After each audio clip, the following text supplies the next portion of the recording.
How will Canada's 2019 federal elections affect the immigration system in Canada? It's such an important question. In this video, I will highlight and focus about some important points, so stay tuned. In this video, I will only refer to the Liberals and Conservatives as the two major parties in these elections. First of all, I would like to refer that most recent political studies shows that Canada's Liberals and Conservatives have much in common when it comes to immigration as a national strategic program.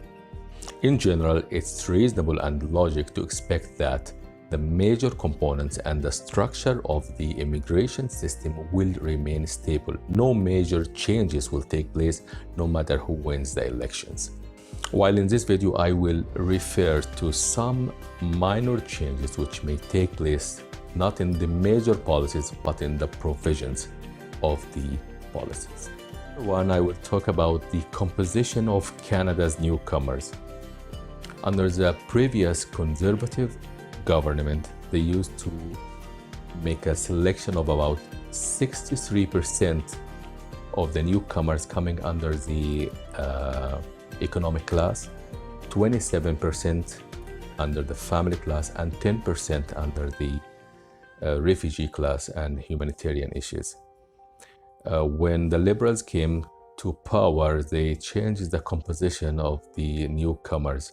So they increased the number of refugees to reach about 15% of the total amount, and they kept the family same percentage, almost 26 or 27%, and the people contributing in the economic class changed from 63% to almost 58%. So they make a different composition of the overall number of immigrants.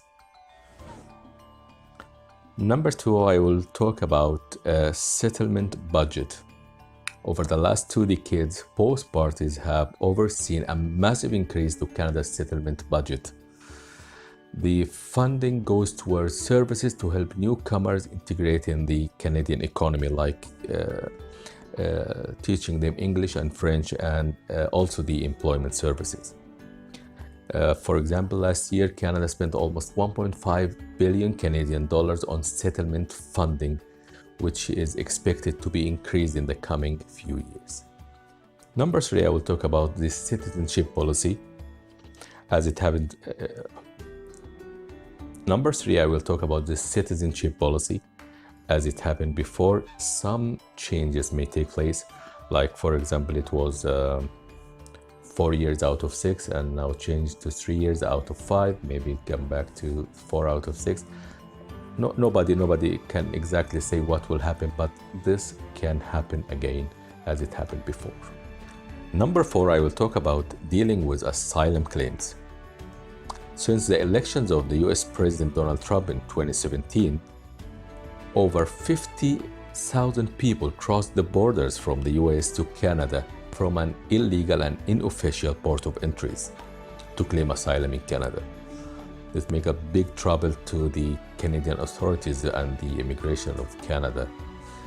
Anyway, so it's expected that more additional strict policies will take place to maintain a safe borders between Canada and America and manage the irregular borders crossing.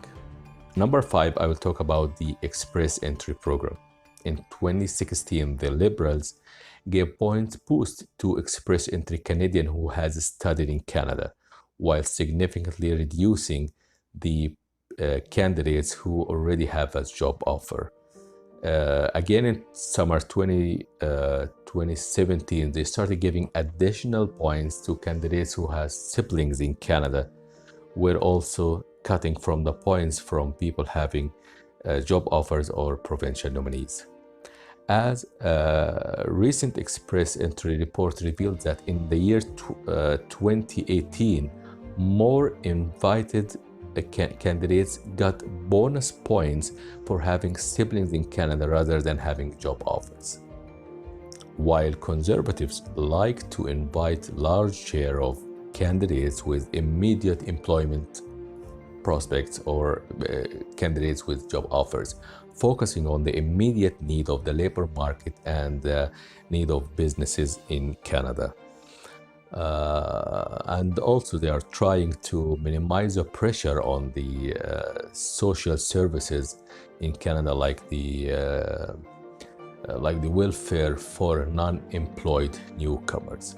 Finally, I wish I was able to give a brief idea about some minor changes which may take place on the coming elections, October 21st. Thank you for watching. Bye-bye.